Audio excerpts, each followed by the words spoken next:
अफसोस की बात है, ये मैं पाकिस्तान की आर्मी को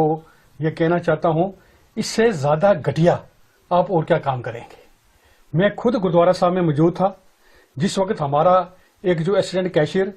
गुरुद्वारा साहब का है जो उस वक्त शहीद हुआ है, वो श्री अखंड पाठ साहब की ड्यूटी देके तो आ रहा था, तो उसी वक्त को 5 मिनट के बाद 2 मिनट के बाद वो मेरे से बातें कर रहा था। इतने अरसे पाकिस्तान का एक बम आके हमारे गुरुद्वारा साहब की बाउंड्री वाल पे पड़ा और वो उसके घर के साथ था, वो वहां पे शहीद हो गया।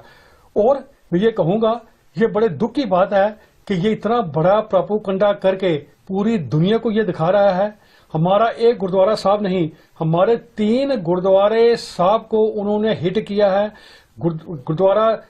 श्री गुरु सिंह सभा पुंछ, जो पुंछ के अंदर बहुत बड़ा गुरुद्वारा है, इसके साथ साथ हमारे गांव में गुरुद्वारा कृष्णा घाटी पुंछ, वो गुरुद्वारा साहब, इसके साथ साथ हमारा जम्मू कश्मीर के अंदर सिक्खी का एक बहुत बड़ा घर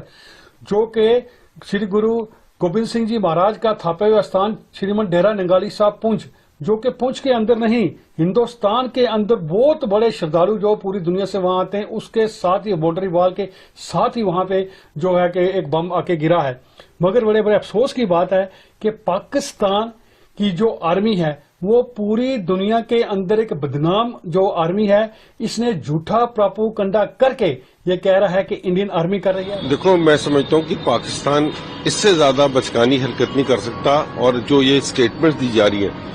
ये एक हास्यहीन स्टेटमेंट्स हैं कि भारत के हितैषी होने का जो अपने आप को दावा कर रहा है, सिखों का हितैषी होने की बात कर रहे हैं कि, और देश के अंदर जो अराजकता फैलाने की बात कर रहे हैं। मैं समझता हूँ कि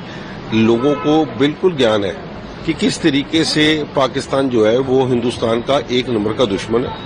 पंजाब का दुश्मन है। और क्योंकि पंजाब की जवानी को उन्होंने नशे में खत्म किया, पहले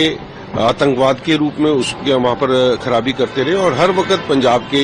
हर मौके के ऊपर इन्होंने कोई ऐसा मौका नहीं छोड़ा जहां पंजाब के लोगों को खराब करने की बात की जाए। सो पाकिस्तान से ऐसी बातों की उम्मीद रखी जा सकती है, पाकिस्तान से कोई प्यार की मोहब्बत की बात नहीं रखी जा सकती। वो जब भी मुंह खोलेंगे कोई ना कोई आग बरसाने वाली बात करेंगे। और इतने अगर वो सिखों के हितैषी है तो एक बात का जवाब दे दें कि जब पार्टीशन हुआ था 20 लाख सिख था वहां पर,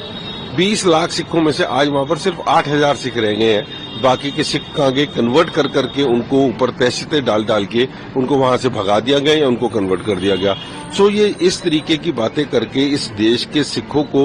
देश परस्ती से नहीं हटा सकते, लोगों को देश के खिलाफ नहीं कर सकते, क्योंकि जो सिख कौम है वो इस देश की सबसे ज्यादा, मैं कह सकता हूँ, वतन परस्त है, और इसके लिए उनको कोई गुमराह नहीं कर सकता।